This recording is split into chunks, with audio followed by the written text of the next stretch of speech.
Hello guys, welcome to the PNR classes. हमने last videos में high school के NCERT के chapter number first real numbers के बारे में डिस्कस कर चुके हैं। वहाँ हमने डिस्कस किया है अभी तक केवल यूक्लिड एल्गोरिथम के बारे में और आपका फैक्टराइजेशन थ्योरम, ये दो आपकी फैक्टराइजेशन थ्योरम, इन दोनों के बारे में हमने क्वेश्चन फाइंड आउट करना कैसे सिखाया है आपको। यहाँ पर इन दोनों थ्योरम की बेस पर हाई स्कूल में केवल HCF फाइंड आउट करना और एलसीएम फाइंड आउट करना सिखाया जाता है और ये दोनों क्वेश्चन हम कर चुके हैं। हमने आपको लास्ट वीडियोज में आपको सिखाया है, इसीलिए आप लास्ट ओनली 2 वीडियोज आपकी बनी हैं 15 मिनट्स में आप ये दोनों थ्योरम समझ पाएंगे और इन पर बेस इंपॉर्टेंट थ्योरम्स हैं, इन पर बेस एक क्वेश्चन कंपलसरी आता ही है आपके एग्जाम में।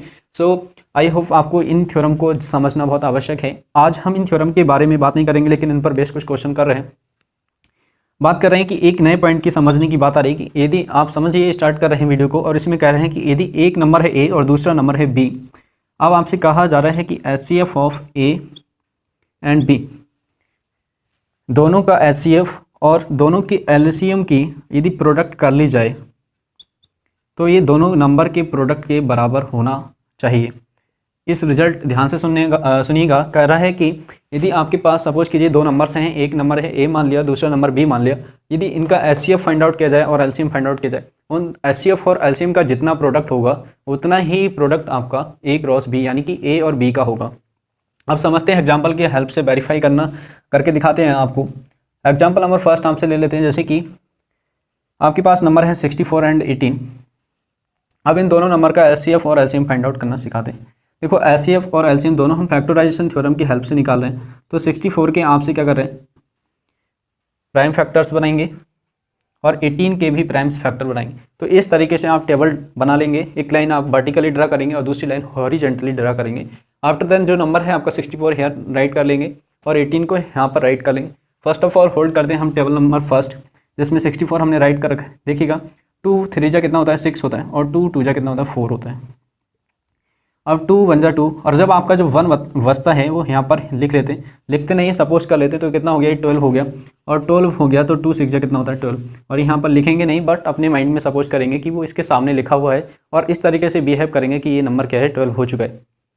अब बात करते हैं कि 2 8 जा कितना होता है 16 होता है, 2 4 जा कितना होता है आपका 8 होता है, 2 2 जा कितना होता है 4 और 2 1 जा 2। जब टेबल में यहाँ पर बन जाता है तब आप ये समझ लीजिएगा ये प्रोसीजर आपका कंप्लीट हो चुका है, इसकी प्राइम फैक्टराइजेशन आपको फाइंड आउट हो चुकी है और आप इस नंबर को लिख सकते हैं 64 को क्या लिख सकते हैं 2 × 2, 6 टाइम आपका क्या आ गया है 2 आ गया है, इंटू में 1। तो ये आपके प्राइम्स फैक्टर्स आ गए किसके 64 के। इसी तरीके से 18 के भी फाइंड आउट कर लेते हैं। तो 3 3 जा 9 हो जाता है, 3 1 जा 3। तो 18 के प्राइम्स फैक्टर आपके आ गए 2 × 3 × 3 × 1। ये फैक्टर्स आपके ये हैं 18 के और ये आपके हैं आपके 64 के। अब आपसे कहा जा रहा है कि HCF बता दीजिएगा, HCF कितना है इन दोनों नंबर का। तो HCF क्या है, HCF ऑफ 64 एंड 18 ये होता है। अब HCF क्या होता है, HCF की फुल फॉर्म होती है हाईएस्ट कॉमन फैक्टर, यानी कि हाईएस्ट ज़्यादा से ज़्यादा दोनों जगह पर कॉमन चीज़ होती है, उसे हम लिख लेते हैं। फैक्टर का मतलब होता है जिन नंबर से मिलकर जिन नंबर की प्रोडक्ट से कोई नंबर बनता है, तो ये नंबर जो प्राइम्स हैं ये सभी फैक्टर्स हैं और ये आपका मल्टीपल कहलाता है। तो मल्टीपल के ये फैक्टर, इनमें से जो हाईएस्ट फैक्टर जितने भी फैक्टर आपके दोनों जगह कॉमन हो, तो 2 ओनली कितना है यहाँ पर क्या है कॉमन है दोनों जगह 1 टाइम्स। तो ये 2 केवल क्या हो गया आपका 1 भी कॉमन है, तो 1 से वैसे कोई फर्क नहीं पड़ता है तो 1 भी लिख लेते हैं और ये आपका हो जाएगा 2। HCF दोनों का क्या आ रहा है 2 आ रहा है। अब LCM की बात करें तो कितना होगा, अब देखिए हमने 2 दोनों जगह का एक बार लिख चुके हैं, 2 क्या है हम दोनों का एक बार लिख चुके हैं। अब LCM में क्या करते हैं, इन सभी को लिख लेते हैं। इन सभी को लिखिएगा, ये सभी 2 6 बार लिखेंगे, 2 × 2 × 2 × 2 × 2, तो ये 3 और 3 6 बार लिख चुके हैं। और अब आपका इंटू में 1, तो ये हमने कंप्लीट लिख लिया। अब देखिएगा 2 यहाँ पर एक बार आ रहा है 18 के फैक्टर्स में, तो 18 के फैक्टर्स में 2 आ रहा है, तो 2 फैक्टर्स आपका पहले से शामिल है, तो 3 केवल वही भी लिखते हैं जो नहीं है यहाँ पर। तो 2 तो है यहाँ पर इतनी बार, लेकिन 3 नहीं है, तो 3 आप लिख लेंगे यहाँ पर। और ये आपके जब मल्टीप्लाई करेंगे 2 1 जा 2, सॉरी 2 2 जा 4, 4 2 जा 8, 8 2 जा 16, 16 2 जा 32 और 32 टू जा 64 और 64 और ये हो जाएगा आपका 3 3 जा 9, 9 की मल्टीप्लाई कर लीजिए तो ये आ जाएगा आपका 9 4 जा कितना हो जाता है आपका 9 4 जा आपका 36 और 9 6 जा कितना होता है 54 और 54 में 3 ऐड कर लेंगे तो आपका 57। तो 576 आपका क्या आ चुका है, एलसीएम फाइंड आउट कर चुके हैं और एचसीएफ आपका आया है 2। ये बात समझ आ रही है कैसे फाइंड आउट किया। हाईएस्ट कॉमन फैक्टर में केवल जो चीज़ दोनों जगह कॉमन होती है केवल हाईएस्ट बार का मतलब क्या है 2 यहाँ पर 6 टाइम आ रहा है लेकिन हमने 6 टाइम नहीं लिखा क्योंकि 18 में 2 केवल ओनली 1 टाइम्स आ रहा है। तो 1 टाइम्स हाईएस्ट कितनी, हाईएस्ट का मतलब होता है 1 टाइम्स मैक्सिमम, दोनों जगह उपस्थित है 2 तो हमने 2 1 टाइम्स लिख लिया, 1 दोनों जगह उपस्थित है 1 भी लिख लिया और 2 × 1 2 हो गया। ये बात क्लियर हो चुकी है। और एलसीएम में क्या करते हैं जो हम कॉमन ले चुके हैं, यहाँ पर देखिएगा 2 कितना आ रहा है 6 बार आ रहा है तो हमने लिख लिया ऐसे ही, 1 भी लिख लिया ऐसे ही। यहाँ पर क्या है 2 आ रहा था बोले 2 फैक्टर्स ऑलरेडी हम ले चुके हैं, कितनी बार ले चुके हैं 6 बार ले चुके हैं तो 3 आपने लिख लिया 2 बार। तो जो नहीं थे यहाँ फैक्टर्स में 3 मौजूद नहीं था तो 3 लिखा है केवल। अगर 3 अगर यहाँ पर भी होता 1 टाइम्स तो हम यहाँ के 3 भी नहीं लिखते। अब बात समझ आ रही है। 1 टाइम्स जैसे अगर एक बार 3 यहाँ आ जाता तो यहाँ पर नहीं लिखा हुआ था तो बाकी के जो बचे हुए 3 होते वो यहाँ पर लिखते। आई होप आपको समझ आ चुका होगा कि एलसीएम कैसे फाइंड आउट करते हैं। अब देखिएगा हम वेरीफाई कर रहे हैं कि एचसीएफ और एलसीएम की प्रोडक्ट जो आनी चाहिए। तो एचसीएफ आपका कितना आ गया, एचसीएफ आपका आ गया 2 और एलसीएम की वैल्यू कितनी है 576। अब इनकी मल्टीप्लाई करोगे तो कितना आ जाएगा 2 6 जा 12 और 2 7 जा 14 और 14 में 1 प्लस करेंगे तो कितना हो जाएगा आपका 15 और 2 5 जा 10 और 10 और 1 कितना हो जाता है 11। तो ये आपका प्रोडक्ट आया है आपके एलसीएम और एचसीएफ का। अब यही प्रोडक्ट आपका किसका आना चाहिए, ए इंटू बी का। बी तो 64 इंटू 18, ये ए है और ये बी, तो इनका प्रोडक्ट कीजिएगा तो भी आपका कितना आएगा 18 का अगर बात करेंगे तो 18 से प्रोडक्ट कर लीजिएगा। 18 की प्रोडक्ट करेंगे 64 से, 18 4 जा कितना होता है 72 होता है और यहाँ पर 7 का कैरी ऑन लिख लेंगे। 18 6 जा कितना होता है तो 108 होता है और इसमें आप कर लेंगे 18 में 18 4 जा कितना होता है 72 होता है तो 70 आपका ये बचा इतना होता है 15 और 1 तो ये आपका 1100। ये आपका प्रोडक्ट आप लिख दिए, ठीक है। इस तरीके से आप प्रोडक्ट कर पाएंगे। सिंपली आप प्रोडक्ट करना, अगर टेबल्स आपको याद नहीं है तो इस तरीके से प्रोडक्ट कर लीजिएगा, 1 बाई 1 करके करिएगा। अगर क्योंकि आपको अपनी कैलकुलेशन को स्ट्रॉन्ग बनाना है, ना कि आगे आगे भागना है और कैलकुलेशन को छोड़ते जाना है। कैलकुलेशन आपके लिए मोस्ट इंपॉर्टेंट है, कैलकुलेशन सीखिएगा। तो 18 4 जा 72 का 2 लिखा, 18 6 जा कितना होता है 108 होता है, 108 में 7 प्लस किया था और 7 प्लस करके हमने लिखा 1152 और इस तरीके से आपका फार्मूला वेरीफाई हम करवा चुके हैं। आई होप आपको समझ आया होगा कि कैसे करके आपका एचसीएम और एलसीएफ दोनों का इक्वल होता है, दोनों का प्रोडक्ट क्या होता है इक्वल होता है।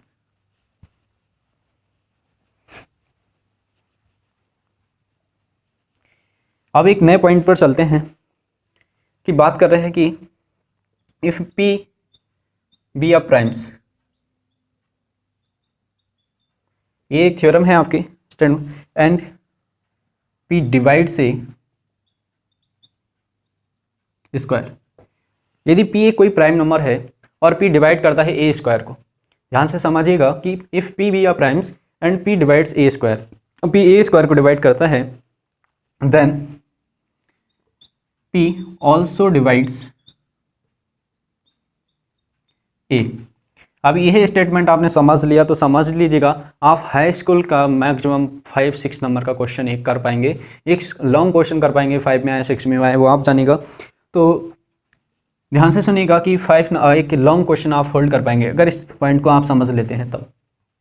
P क्या है एक प्राइम नंबर है और P डिवाइड्स करता है कि ए स्क्वायर को। ए यहाँ पर क्या है तो ए कोई भी रियल नंबर है, पॉजिटिव रियल नंबर है। अब आपसे कह रहे हैं कि ए स्क्वायर है तो पॉजिटिव ही होगा, ध्यान रखिएगा। किसी का चाहे नेगेटिव इंटीजर हो चाहे पॉजिटिव इंटीजर हो, उन सभी का स्क्वायर क्या आता है आपका पॉजिटिव आती है। और बात करते हैं कि यदि पी डिवाइड्स करता है ए को स्क्वायर को तो ए को भी डिवाइड करेगा। फॉर एग्जांपल यदि हम कोई पी नंबर ले लेते हैं, 2 ले लिया, अब कोई इंटीजर लेते हैं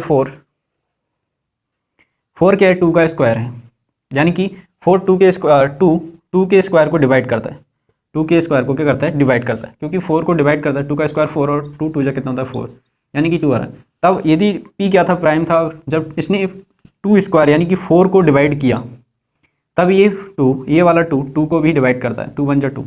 बात समझ आ रही? जैसे कि कोई प्राइम ले देते हैं 3, तो 3 स्क्वायर को ये डिवाइड करेगा, तो ये 3 को भी डिवाइड करेगा। ये बात क्लियर है? केवल इतना सा फैक्टर कैसे यूज करेंगे, इस बात को आगे आप बने रहिएगा वीडियो में, तब जब आप देखेंगे तब आपको कॉन्सेप्ट समझ आ जाएगा। इस पॉइंट का भी बहुत यूज है और ये आपका लॉन्ग क्वेश्चन होल्ड कराएगा। अब बात करते हैं कि मल्टीपल और फैक्टर को बहुत डीपली समझ लीजिएगा, क्योंकि क्वेश्चन आपको बहुत इंपॉर्टेंट क्वेश्चन समझा रहे हैं। मल्टीपल और फैक्टर्स, फैक्टर्स को डिवाइजर भी कहते हैं, यानी कि डिवाइजर का मतलब क्या होता है, हिंदी में बोलते हैं भाजक। फैक्टर का हिंदी में मतलब होता है गुणनखंड। और मल्टीपल को क्या कहते हैं, तो अभी मुझे हिंदी में याद नहीं आ रहा है मल्टीपल को क्या कहते हैं, लेकिन मल्टीपल को अभी मल्टीपल ही समझ लीजिएगा। तो हम बात कर रहे हैं कि मल्टीपल क्या होता है, गुणज, हिंदी में से बोलते हैं गुणज। तो आपको हिंदी मीडियम वालों के लिए भी हमने ध्यान लगाया कि मल्टीपल क्या होता है, गुणज होता है। तो अब ध्यान से सुनिएगा कि फैक्टर, गुणनखंड, गुणज और भाजक, इन तीनों को अच्छे से समझ लेंगे तो अपना एक लॉन्ग क्वेश्चन कर पाएंगे। आई होप आपको वीडियो को समझने का प्रयास करेंगे। मल्टीपल, जैसे कि आप 24 को क्या लिख सकते हैं, 12 × 2 लिख सकते हैं। तो 2 क्या है, आपका एक फैक्टर है, फैक्टर। 3 और 12 को भी लिख सकते हैं 3 × 4। तो अभी 2 क्या है, एक फैक्टर है, किसका फैक्टर है, तो ये है 24 का फैक्टर। तो 24 क्या है, 24 क्या है, एक मल्टीपल है, क्या है आपका मल्टीपल है। बात ध्यान से समझिएगा कि 12 × 2 का जो प्रोडक्ट है वो 24 क्या है, आपका मल्टीपल है, यानी कि गुणज है। और किन किन का गुणज है, तो 2 और 12 का गुणज है। तो 2 और 12 दोनों ही फैक्टर्स हैं। जैसे अभी बात करें कि 12 की भी बात कर रहे हैं, तो हम 3 × 4 लिख सकते हैं। अब ये इनसे ज़्यादा छोटे फैक्टर नहीं हो सकते, अभी 4 को भी फैक्टराइज कर सकते हैं, 2 × 2 लिख सकते हैं। अब इनसे लिस्ट, क्योंकि ये प्राइम्स फैक्टर बन चुके हैं, अब प्राइम्स फैक्टर को और ज़्यादा मिनिमाइज नहीं किया जा सकता। तो 3 और 2 का जो प्रोडक्ट आ रहा है वो आपका 4 आ रहा है, सॉरी 12 आ रहा है। तो यहाँ पर ये 3 क्या है, फैक्टर है, क्या है, फैक्टर है। 2 भी क्या है, एक फैक्टर है, और ये वाला 2 भी एक फैक्टर्स है। तो ये सभी क्या है, फैक्टर्स हैं। और किसके फैक्टर हैं, ये 12 के फैक्टर हैं। तो 12 यहाँ पर क्या है, मल्टीपल है, क्या है, मल्टीपल है। अब यहाँ बात कर रहे हैं कि फैक्टर्स को डिवाइजर क्यों कहते हैं। तो डिवाइजर क्यों कहते हैं, यदि कोई फैक्टर है, यदि कोई नंबर किसी नंबर का क्या है, फैक्टर है, तो इसका मतलब है वो नंबर जो है, फैक्टर जो है वो 3 को क्या करेगा, 3 यहाँ पर क्या है आपका फैक्टर है, तो ये 12 को कंप्लीटली डिवाइड करेगा। 3 4 जा कितना होता है, 12, 0 रिमाइंडर आएगा।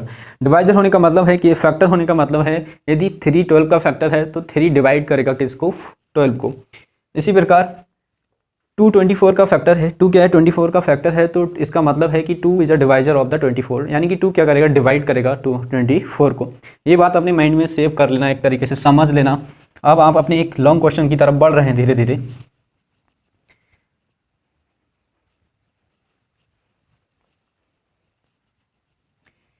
उस क्वेश्चन को करने से पहले आपकी मैं तैयारी करवा रहा हूँ ताकि आप क्वेश्चन आसानी से समझ पाएँ।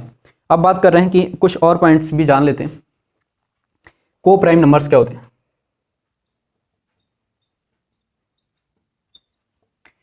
को प्राइम्स क्या होते हैं और प्राइम्स क्या होते हैं। तो प्राइम्स की डेफिनेशन, को प्राइम को जानने के लिए प्राइम्स जानना पड़ेंगे। तो जिनके ओनली 2 फैक्टर्स होते हैं, जैसे कि 2 के ओनली 2 फैक्टर होते हैं, यानी कि सिंपल लैंग्वेज में जिसके जो केवल अपनी टेबल्स में आता है, किसी अन्य के टेबल में नहीं आता, यानी कि जो 1 से डिवाइड हो सकता है, 1 से डिविजिबल हो और इट सेल्फ से डिविजिबल हो, that number is known as the primes. For example 2 is the least number, that is also a prime number as well as even number। Next number आपका 3 के भी आपके कितने, 2 ही फैक्टर हैं, आप 1 के टेबल में आता है और 3 के टेबल में आता है। 4 देखिएगा, ये आपका 2 के टेबल में भी आता है और 4 के टेबल में भी आता है, 1 के टेबल में तो सभी आते हैं। तो ये क्या है, आपका कंपोजिट नंबर है। ये नंबर आपका क्या है, कंपोजिट नंबर हो गया, ये कंपोजिट नंबर हो गया। और को प्राइम्स क्या होते हैं, प्राइम्स आपको समझ आ गया, जिसके केवल 2 फैक्टर्स होते हैं वो प्राइम्स होते हैं। अब बात आगे कर दूँ, सभी प्राइम्स नंबर 2 3 5 7 11 9 पर सभी लोगों को क्या होता है, संदेह होता है कि प्राइम्स है, लेकिन 9 क्या है, प्राइम्स नहीं, क्योंकि 9 के क्या होते हैं, फैक्टर होते हैं। 3 का टेबल में आता है ये, और अपने 9 के टेबल में तो आता ही है, 1 के टेबल में भी आता है, सभी आते हैं। अब बात कर रहे हैं कि 9 क्या है, प्राइम्स नहीं। तो को प्राइम क्या होते हैं, जो नंबर का केवल एचसीएफ क्या होता है, एचसीएफ जिन नंबर का क्या होता है, 1 होता है। 2 और 3 का एचसीएफ लोगे तो 1 ही मिलेगा, क्योंकि 3 के जो फैक्टर होते हैं वो 3,1 होते हैं और 2 के फैक्टर होते हैं 2,1 होते हैं। तो 1 ही केवल एक कॉमन फैक्टर है किसका, 3 और 1 का। तो सभी जो प्राइम्स नंबर होते हैं वो को प्राइम ही होते हैं, समझ लीजिएगा। तो को प्राइम का मतलब क्या होता है, दो पेयर्स, दो नंबर्स आपको दे दी जाए, जैसे कि लिख दिया 4 और 5, इनमें बताइए कॉमन क्या है। तो कॉमन कुछ नहीं है 1 के अलावा, क्योंकि इसके फैक्टर क्या है 2 इंटू 2 इंटू 1 और इसके फैक्टर क्या है आपके 5 इंटू 1। तो इनमें कॉमन क्या है, ओनली इनके फैक्टर्स में क्या कॉमन है, केवल 1 कॉमन है। तो ये 4 और 5 आपके को प्राइम्स होंगे, ठीक है। 4 और 5 आपके एक दूसरे के क्या कहलाएंगे, को प्राइम्स कहलाएंगे। तो आई होप आपको को प्राइम्स और प्राइम्स बात समझ आ रही। को प्राइम का और गहराई से मतलब जानिएगा। आपके पास नंबर लिख दिया 8 और 7, 8 और 7, तो 8 और 7 का कॉमन क्या है, एचसीएफ क्या है। तो एचसीएफ फाइंड आउट निकालोगे तो आपका इसका 1 ही आएगा, क्योंकि एक ऑड नंबर इवन नंबर है और दूसरा वाला क्या है, एक ऑड नंबर है। दोनों में कुछ कॉमन नहीं, केवल 1 के अलावा। तो 1 एक ओनली ऐसा फैक्टर है जो कॉमन है, यानी कि एचसीएफ कितना है, 1 है। तो ये दोनों 8 और 7 आपस में क्या कहलाते हैं, को प्राइम कहलाते हैं। अब आप एक लॉन्ग क्वेश्चन की तैयारी कर चुके हैं। यहाँ हमने मल्टीपल फैक्टर्स, डिवाइजर्स और आपके को प्राइम्स के बारे में हमने विस्तार से बताया, ताकि आपको एक थ्योरम से आपकी यदि पी एक कोई प्राइम नंबर है और पी ए स्क्वायर को डिवाइड करता है तो पी ए को भी डिवाइड करेगा। ये बात आपको की पॉइंट के रूप में वर्क करेंगी। वो क्वेश्चन लॉन्ग क्वेश्चन क्या है, तो आइए जानते हैं। जैसे कि लॉन्ग टाइप का क्वेश्चन आपसे पूछा जाता है कि prove that √5 is a irrational number.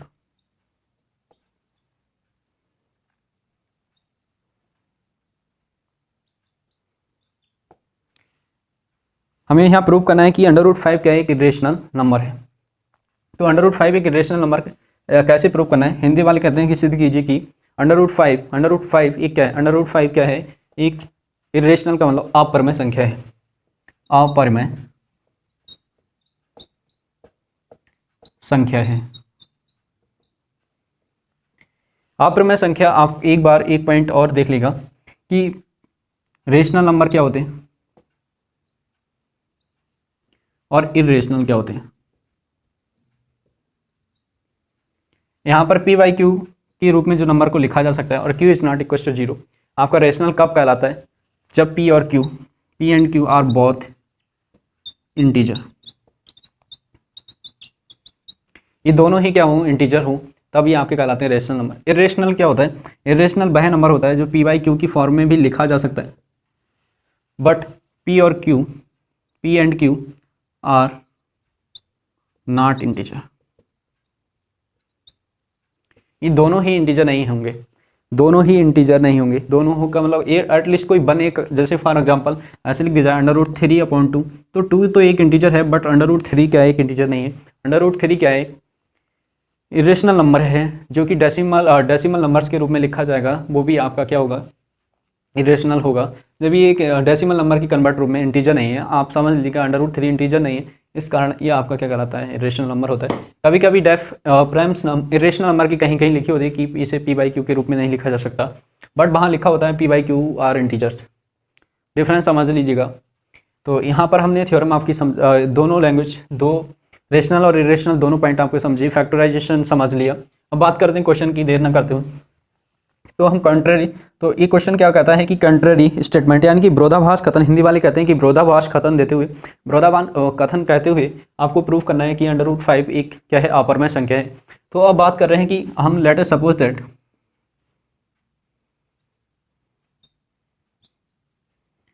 To contrary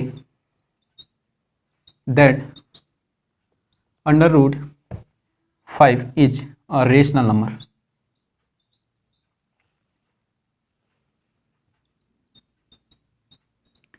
हमने सपोज किया है कि एक रेशनल नंबर है, √5 क्या लिख दिया, एक रेशनल नंबर है दिया। अप्रूव क्या करना है, इरेशनल नंबर। कंट्रेरी बात कर रहे हैं। अब ध्यान से सुनिएगा, आपका 5 नंबर का क्वेश्चन है, तो ध्यान से बात करेंगे कि √5 को क्या लिख दिया हमने, क्या है, ये रेशनल नंबर है। अब रेशनल नंबर की डेफिनेशन क्या करें, इसे पी बाई क्यू के फॉर्म में लिखा जा सकता है। वहाँ पी और क्यू दोनों ही क्या है, इंटीजर हैं। और ध्यान रखिएगा यहाँ पर पी और क्यू को प्राइम भी हैं, P and Q are the क्या है, को प्राइम्स। तो हम डेफिनेशन पे चलते हैं, इसे क्या लिख सकते हैं, पी बाई क्यू के रूप में लिख सकते हैं। बात समझ आई। पी बाई क्यू लिख दिया, let √5 is equal to P by Q. क्यों लिखा? क्योंकि हमने इसे क्या बोला, ये रैशनल नंबर है। रैशनल नंबर है तो इसे पी बाई क्यू या ए अपॉन बी या सी अपॉन डी कुछ भी लिख सकते हो, जो फ्रैक्शन एक रैशनल के रूप में लिख सकते हैं, पी बाई क्यू के फॉर्म में लिख सकते हैं। Where P and Q are को prime,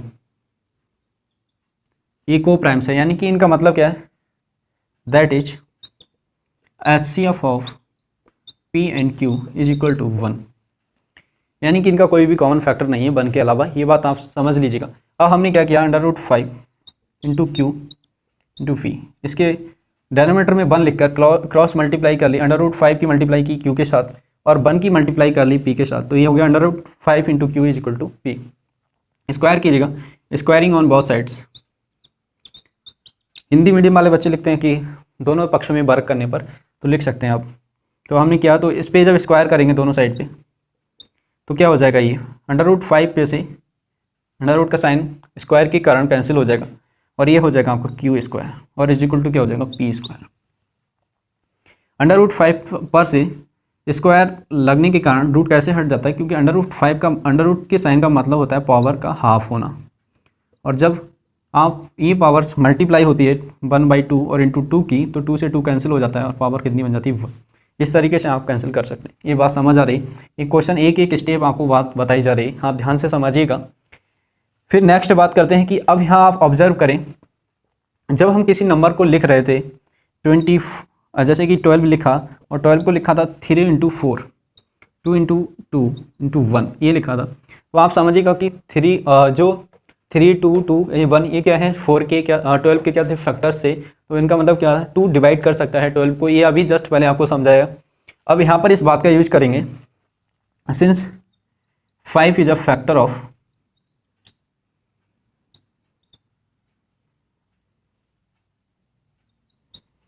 P square. P square का क्या एक फैक्टर है 5। जब 5 पी स्क्वायर का फैक्टर है, it's means that 5 divides p square.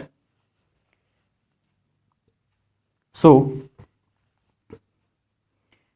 5 also divide p। ये बात समझ आ रही है कि p जब 5 जब p स्क्वायर का फैक्टर है तो 5 p स्क्वायर को डिवाइड करता है। इट्स मीन्स अभी जो हमने थ्योरम पढ़ी थी कि यदि कोई प्राइम नंबर p है और वो a स्क्वायर को डिवाइड करता है तो वह a को भी डिवाइड करेगा। अब वही पॉइंट्स हमने यहाँ पर यूज किए, अब समझ लीजिएगा। तब आपको क्यों समझाई थी वो थ्योरम, आपको यहाँ पर यूज हो चुकी। अब ये जब p को डिवाइड करता है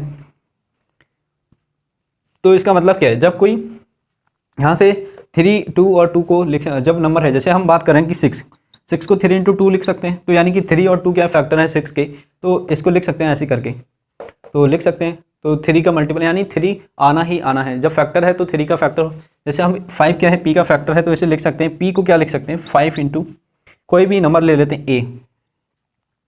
सपोज अपने पास से a क्या कर रहा है, लेट क्या अपने पास से, let a be any real number.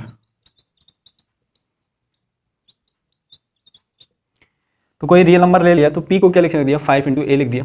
अब इसे इक्वेशन नंबर फर्स्ट सपोज कर लीजिएगा। अब इसमें हम पुटअप कर देते हैं, तो यहाँ पर इक्वेशन क्या हो जाएगी 5q² फ्रॉम 1 से इक्वेशन से क्या हो जाएगा। अब ये सारी बातें आपको रफ कर देते हैं।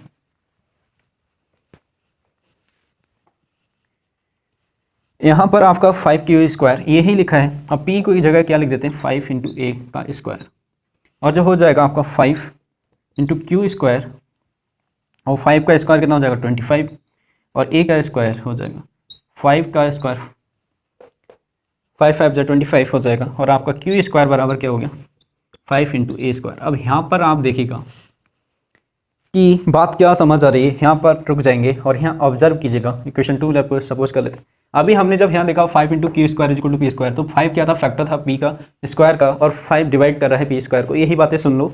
अब बात सुनने की क्या है कि 5 × a² आया q² बराबर, यानी कि 5 फैक्टर है किसका q² का, 5 फैक्टर किसका प्रूफ हो गया, क्यू स्क्वायर का। बट हमने स्टार्टिंग में हमें पता था पी अपॉन क्यू, जब √5 एक रेशनल नंबर है तो इनका एस ये दोनों ही थी को प्राइम, इनका केवल ओनली फैक्टर होना, कॉमन फैक्टर होना चाहिए था 1, और जबकि यहाँ पर हमें मिला 5। सो वी गेट, ये हमें क्या मिल गया, so we get a contradiction of our assumption, यानी जो हमने सपोज किया था, जो हमने स्टार्टिंग में सपोज लेकर चले थे कि ये दोनों क्या होने चाहिए, को प्राइम होने चाहिए, इनका केवल कॉमन फैक्टर 1 होगा, 1 के अलावा कोई भी कॉमन फैक्टर नहीं होगा। बट यहाँ पर प्रूफ हो गया कि 5 क्या है, इन दोनों का क्या हो गया, कॉमन फैक्टर मिल गया। और जब कॉमन फैक्टर मिल गया तब आपका ये बात जो हमने मानी थी कि ये क्या है, रैशनल नंबर है, ये चीज़ के विरोध में चला गया स्टेटमेंट। विरोध का मतलब कंट्राडिक्शन हो गया। So it is so our result, our required result proved that is √5 is an irrational number. ये क्वेश्चन आपका एक लॉन्ग क्वेश्चन के रूप में पूछा जाता है। यहाँ से एक क्वेश्चन आपका इस तरीके से आपसे विरोधाभासी कथन देते हुए, हिंदी मीडियम वाले बोलते हैं विरोधाभासी कथन देते हुए प्रूफ कीजिए, सिद्ध कीजिए कि √5 एक अपरमेय संख्या है। तो आप कहते हैं कि √5 एक क्या है, परमेय संख्या है। तो √5 एक परमेय संख्या है तो इसे p/q के रूप में लिख सकते हैं, p/q के रूप में लिख सकते हैं। फिर क्या किया, स्क्वायरिंग किया ऑन बोथ साइड और 5 × p² लिखे। अब स्टार्टिंग में आपको जो स्टेटमेंट समझाया था कि यदि 5 फैक्टर है p² का, फैक्टर क्यों है, क्योंकि जैसे आपको लिख के दिखाया 6 = 3 × 6 2 लिख सकते हैं। तो 3 × 2 का प्रोडक्ट आया 6, तो 3 is a factor of 6 and 2 is a factor also of 6। ये बात समझ में आई। तो 5 को क्या लिख, 5 is a factor of p²। यदि 5 डिवाइड करता है p² को तो 5 p को भी डिवाइड करेगा, यानी कि p का भी फैक्टर होगा। तो p का फैक्टर होगा तो इस तरीके से लिख सकते हैं, क्योंकि फॉर एग्जांपल 10 का फैक्टर कह रहे हैं 2 इज अ फैक्टर ऑफ 10, तो 2 × 5 आता है, यानी कि 2 कंपलसरी है कि आएगा ही। तो इसी तरीके से हमने लिख लिया, सपोज किसी नंबर a के साथ मल्टीप्लाई करने पर आ जाता है p 5 में, तो इस तरीके से क्वेश्चन में पुट कर लेते हैं। यहाँ पर 5 क्या हो जाता है, कॉमन फैक्टर बन जाएगा। कॉमन फैक्टर बनने के बाद क्या आपको एक कंट्राडिक्शन मिल गया, विरोध मिल गया, जो हमने माना था उसके जस्ट अपोजिट मिला है। और इस तरीके से ये प्रूफ हो गया कि ये √5 क्या एक रेशनल नंबर है, एक अपरमेय संख्या है। सो आई होप आपको क्वेश्चन बहुत आसानी से समझ आ चुका होगा। यदि वीडियो आपको पसंद आती है तो वीडियो को लाइक करें, शेयर करें और कमेंट करें, और हमारे चैनल को सब्सक्राइब कर लीजिएगा ताकि आपको वीडियो का नोटिफिकेशन आपको सबसे पहले मिल सके। Thank you all of you.